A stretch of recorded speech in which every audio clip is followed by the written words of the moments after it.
Viva Voz, com Vera Magalhães.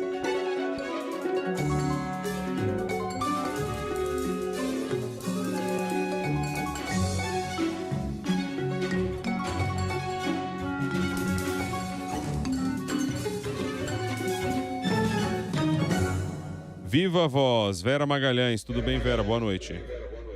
Boa noite, Se vocês me ouvem? Não, deu uma picotada na sua movimentação corporal, talvez. Não, é por causa dos AirPods. Eu estou aqui em dúvida se eu estou conectada no computador, se eu estou conectada no celular. Então eu me ouço em 2 dispositivos. Vocês me ouvem em algum deles? Vamos ver agora se não tem nenhum delay. Eu ouço com um pequeno delay também, mas vamos tentar então fazer. Não, acho que dá para ir. Vamos lá então, para a gente já não perder tempo. Essa história do ministro da Educação, Milton Ribeiro, que a gente já falou bastante sobre ela aqui, cai ou não cai o ministro, hein, Vera? Conversei com 2 outros ministros e com alguns parlamentares, Bocardi. Existe um desconforto bem grande em relação a essa situação criada por ele, né? Porque tem aí uma terceirização dos atendimentos no MEC para 2 pastores e, ao mesmo tempo, o ministro atribuindo isso a um pedido expresso do presidente Jair Bolsonaro. Então, essa menção ao nome do Bolsonaro, captada num áudio pelo próprio ministro, isso o enfraqueceu bastante. Então, veja, o problema para o governo não é o que ele estava fazendo, que é intermediar a liberação de recursos a jato para pastores de denominações evangélicas, e sim ter citado o nome do presidente. Por aí a gente já vê como está bastante desfigurada a noção de o que é uma gestão de recursos públicos. Mas é isso causou um constrangimento. Então tem a possibilidade de que, caso o caso escale, o Milton Ribeiro venha a cair. O que seria o caso escalar, né? Aparecer, depois dessa liberação de áudios, a comprovação de que pastores realmente intermediaram recursos e aí houve alguma contrapartida. O ministro chega a falar em contrapartida nos áudios captados pela Folha, divulgados pela Folha.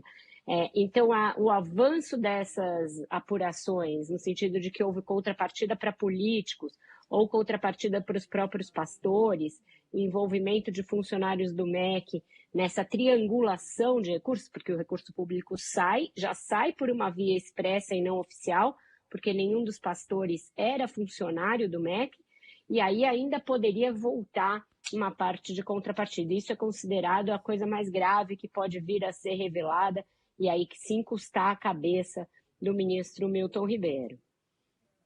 Eu até postei isso hoje mais cedo no Twitter, que pior do que essa denúncia é o que o Follow the Money pode mostrar, né? Porque a gente sabe como é que funciona o negócio de liberação de verba aqui no Brasil, tem sempre uma contrapartida, isso ainda não está claro nesse caso. Agora, Vera, o ministro divulgou uma nota tentando tirar o presidente Bolsonaro da jogada, dizendo que não foi uma recomendação expressa e tal. Mas, assim, tem o áudio que a Folha deu e tem várias fotos e tal, imagens do presidente Bolsonaro com esse tal pastor Gilmar, né?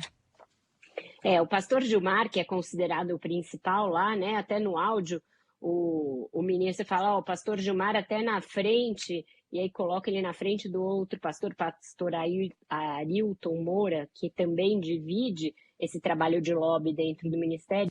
Então, perdemos aí a conexão. Vamos tentar refazer, então. São 6h08 agora. A gente vai continuar repercutindo. Será que voltou, Vera? Não. Vamos tentar. Agora estamos ouvindo. A fonte resolve ligar bem nesse horário, derruba a transmissão. Já pede logo para falar se for notícia que interessa. Bota a fonte no ar. Já que interrompeu, traz notícia. Tô no ar. Já que interrompeu, traz notícia, vai. Não, já pedi para falar depois. Desculpa aos ouvintes. O que eu dizia é que esse pastor Gilmar, que é de um braço da Assembleia de Deus, Assembleia de Deus mesmo, né? Ele está em vários eventos dentro do Palácio do Planalto, dentro do próprio MEC, aparece orando com o presidente da República, com outros ministros, como o ministro Luiz Ramos, que também é evangélico.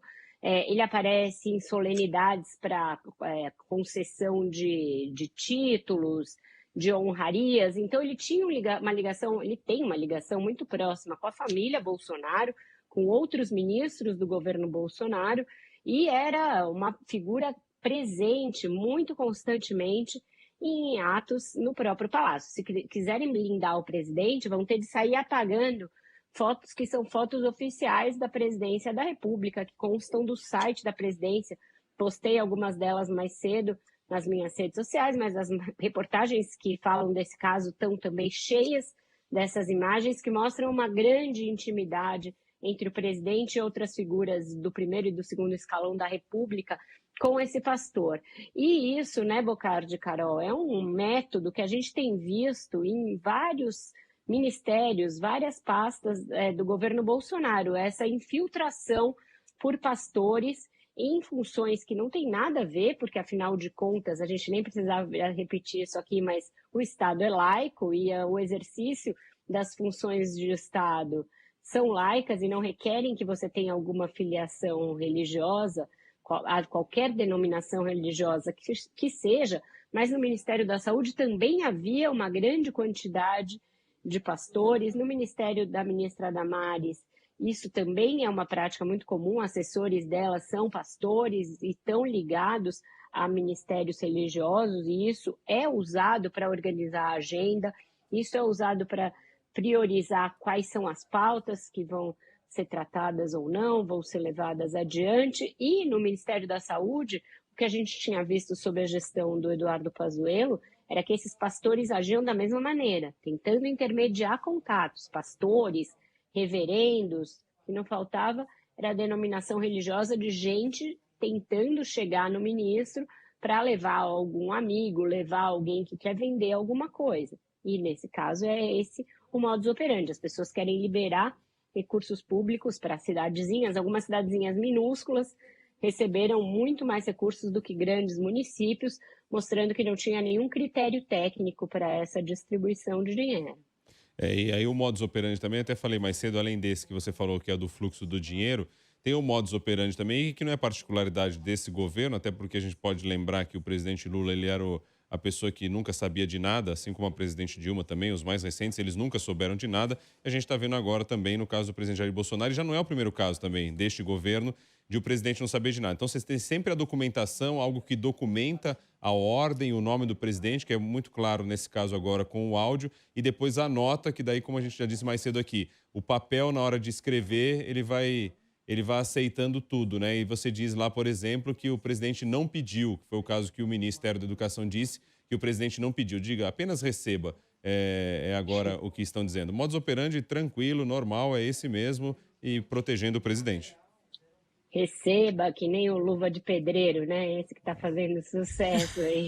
É um absurdo isso, né? E a outra coisa que a nota diz, e que é bizarra, Rodrigo, é o seguinte, olha, não envolveu nenhuma liberação de recursos por essa via. Só que as reportagens mostram o tanto que demora uma liberação de recursos pelas vias normais e o quanto que esse fast track aí com os pastores rendeu de rapidez na liberação de grana. Muitos casos ali saiu recurso público em 15 dias, 16 dias. É muito pouco para uma tramitação dentro daquela burocracia que a gente conhece do Estado, né, que é morosa e etc. Então, o lobby com esses pastores, tem um prefeito que diz numa das reportagens, valia muito mais do que você ter contato com qualquer deputado, qualquer senador. O lance era falar com os pastores, porque eram eles que te colocavam em contato com o ministro, com o gabinete do ministro. Então, essa tentativa de blindagem está rolando, já caiu um assessor, o ministro pode ser a próxima cabeça entregue para poupar o Bolsonaro, mas o fato é que, sob Milton Ribeiro, o MEC perdeu aquela estridência do Abraham Weintraub, que todo dia criava uma confusão, todo dia falava um absurdo, mas talvez a governança tenha se deteriorado ainda mais. Isso é o que especialistas em saúde, em educação dizem. Olha, se você olhar as métricas, se você olhar a quantidade de pessoas que caíram em cargos importantes ali na elaboração do Enem, em vários outros pontos ali no INEP, etc., essa gestão talvez tenha sido mais deletéria e mais nociva para o MEC do que até a do Weintraub, que era aquela coisa malucada, mas que de tão amalucada não conseguia ser efetiva na destruição interna das estruturas do MEC. Agora, Vera, também nem é o primeiro caso de lobby, tráfico de influência envolvendo pastores, né? A gente lembra daquela história da Covaxin, era um reverendo lá que estava intermediando reunião no Ministério da Saúde. Exatamente, falei disso aqui mais um pouco antes, exatamente, ele estava intermediando a entrada daquele pessoal que já queria vender a vacina com superfaturamento, com uma terceirização, sendo que comprar direto do laboratório indiano teria saído muito mais barato, e eles falavam em nome desses pastores e falavam da proximidade que esse reverendo tinha com o presidente, inclusive. Então, isso foi evocado como um atalho também para chegar no Pazuello, para chegar nos outros coronéis e generais que faziam a assessoria do Pazuello naquela época. Tem sido duas vertentes muito comuns, Carol, de lobby, inclusive. Essa militarização dos ministérios e os militares como uma porta para lobby e os pastores evangélicos como outra porta para lobby. Então, duas coisas que o presidente enche a boca para dizer que no governo dele é melhor, o fato de ter colocado o militar para cuidar das coisas, o que seria algo à prova de qualquer corrupção, e a aproximação com os evangélicos para dar um viés, um verniz conservador para um governo que é efetivamente reacionário e não conservador, e tem muita diferença nesses dois conceitos. São duas coisas que esses episódios acabam mostrando, que você misturar a administração pública com esses fatos que são completamente alheios a ela, dá ruim, não resulta em boa coisa. A administração pública tem que ser composta por pessoas tecnicamente competentes, tecnicamente qualificadas para exercer aqueles cargos, e não a depender de qual é a sua patente ou qual é a sua denominação religiosa. Isso é um dos males, um dos muitos malefícios que esse governo vai trazer para esse tecido institucional, tecido republicano da administração pública brasileira.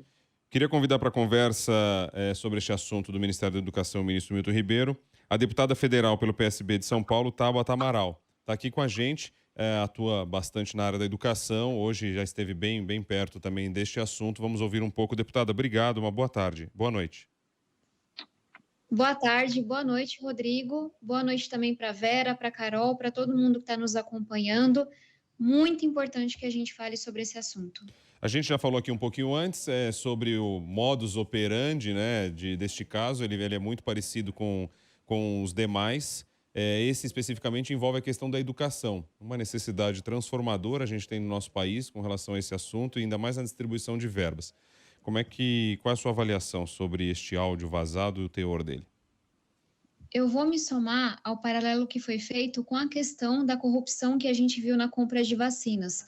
Por muito tempo a gente achou, pelo menos eu achei, que toda aquela questão de negar as vacinas, de incentivar a cloroquina, mesmo sabendo que não funcionava, fosse uma questão ideológica. E aí, com a CPI da pandemia, a gente descobriu que, na verdade, havia corrupção por trás, havia dinheiro por trás. E esse é um pouco do paralelo que eu faço. Há 3 anos que a gente vem denunciando a paralisia, esse apagão que tomou conta do MEC. O MEC é justamente a área que mais perde recursos para o orçamento secreto, por exemplo, para financiar esse toma lá da cá. O MEC vem sofrendo a perda de muitos servidores, a gente vê erros consecutivos no Enem.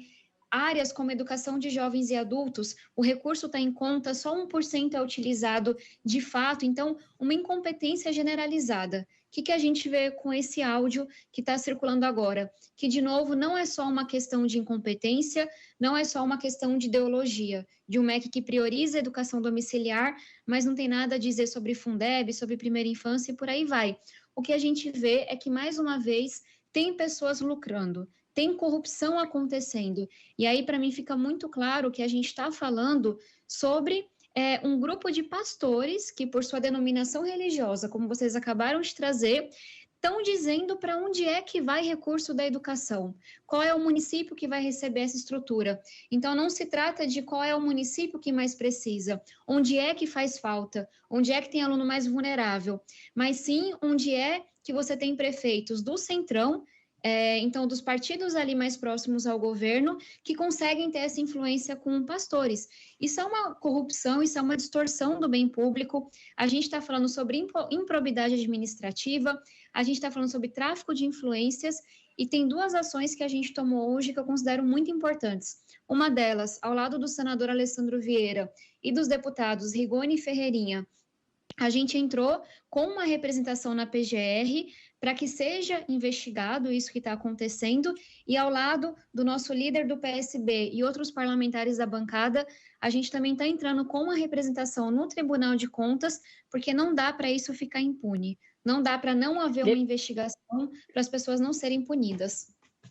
Deputada, a esse respeito, a gente tem visto o Ministério Público Federal muito pouco ativo nesse tipo de caso. Ele só quando provocado, e mesmo assim com muita demora, se manifesta em questões que dizem respeito justamente à administração pública, ao bem público e à sociedade como um todo.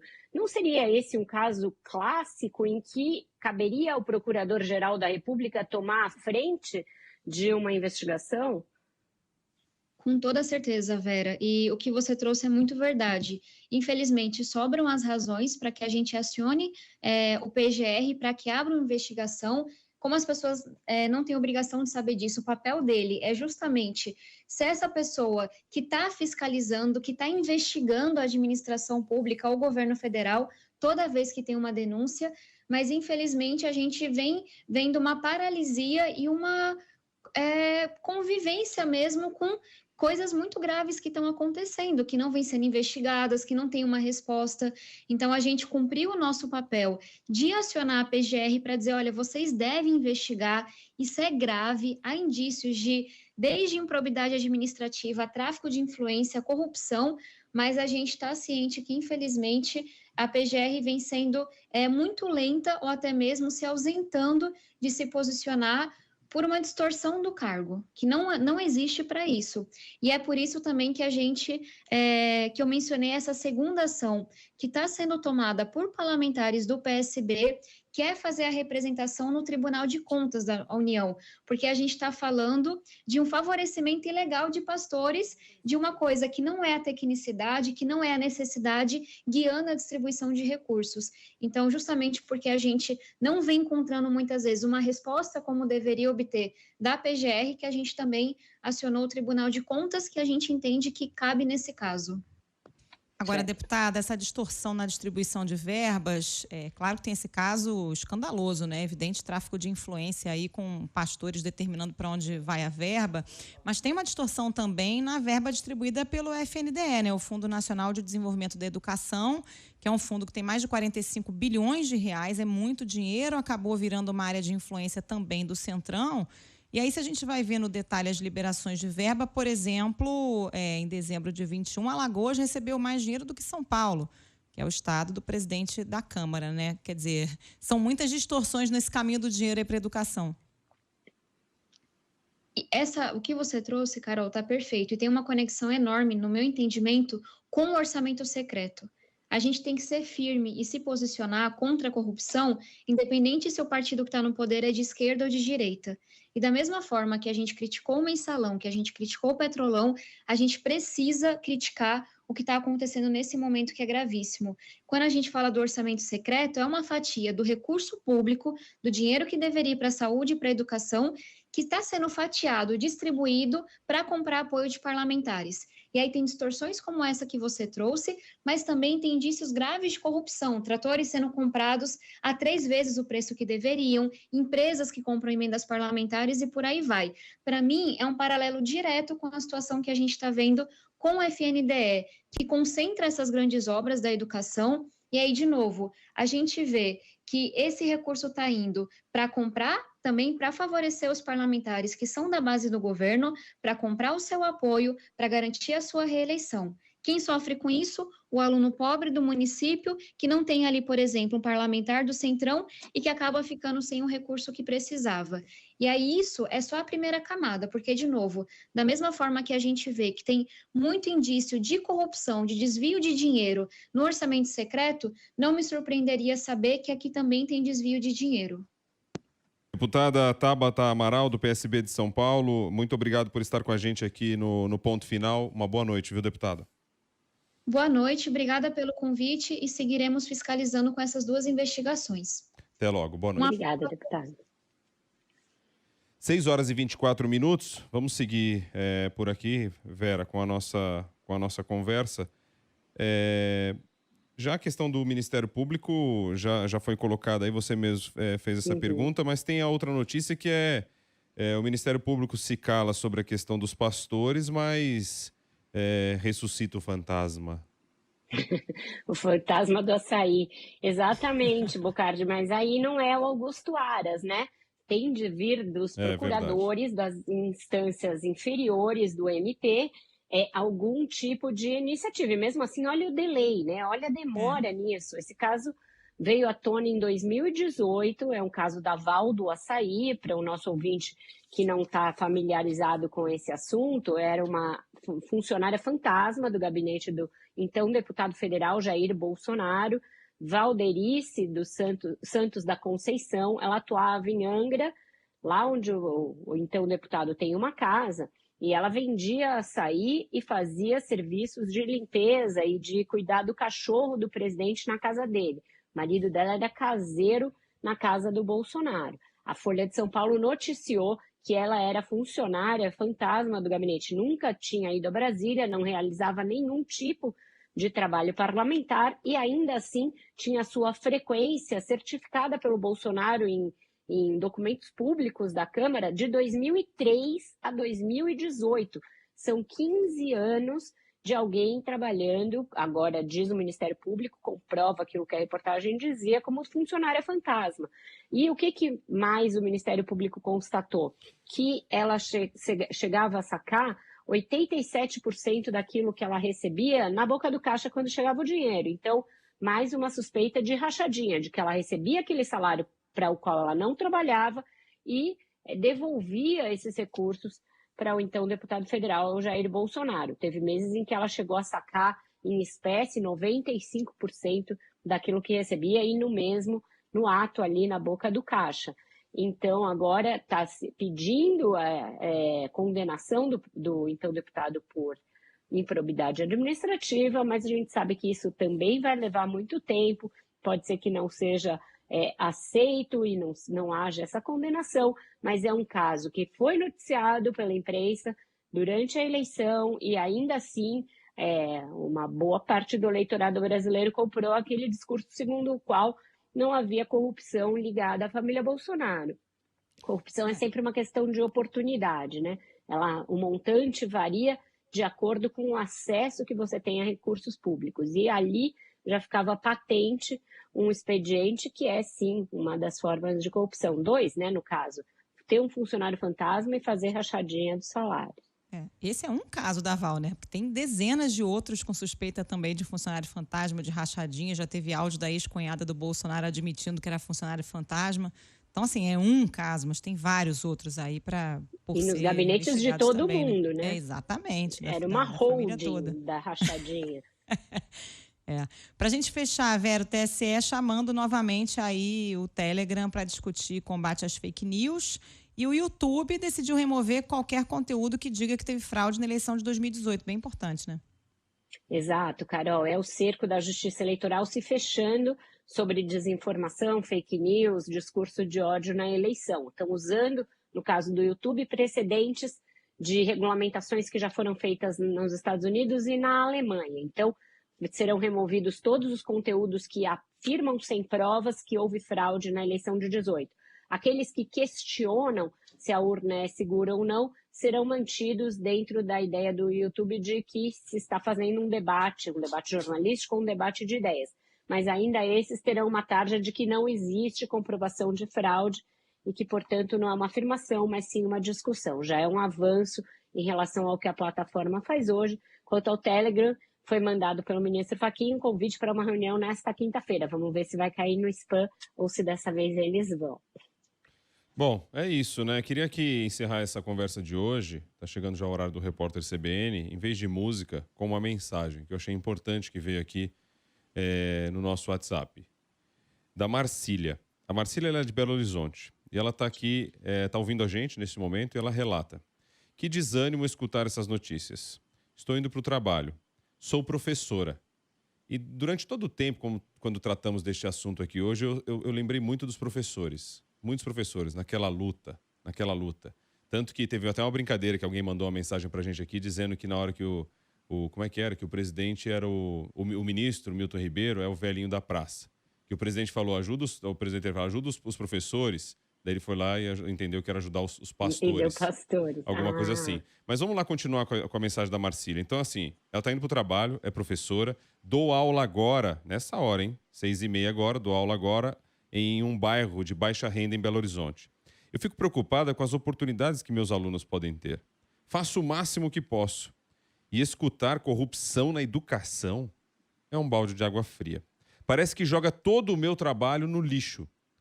Então esse é o sentimento. A educação que tem tanta necessidade, que carece de tanto recurso, que precisa de tanta ajuda, é discutida assim, desse jeito. É discutida assim, na base da ajuda meu amigo, ajuda um pastor, porque eu tenho um interesse terrivelmente evangélico na minha postura, na minha gestão e tal. E esquece todo o resto que existe. O que a gente pode desejar para a Marcília e todos os outros professores que estão com a gente nessa luta é que assim, a gente vai estar aqui junto, né, fiscalizando, indo atrás, denunciando, não permitindo, cobrando de procuradores e etc., alguma medida, alguma ação. É isso que a gente pode fazer. E força e uma boa aula hoje. Valeu, Vera Magalhães. Obrigado, viu? Tchau, gente. Até amanhã. Um ótimo jornal para vocês. A gente se vê no Viva a Voz amanhã. Valeu. Beijo,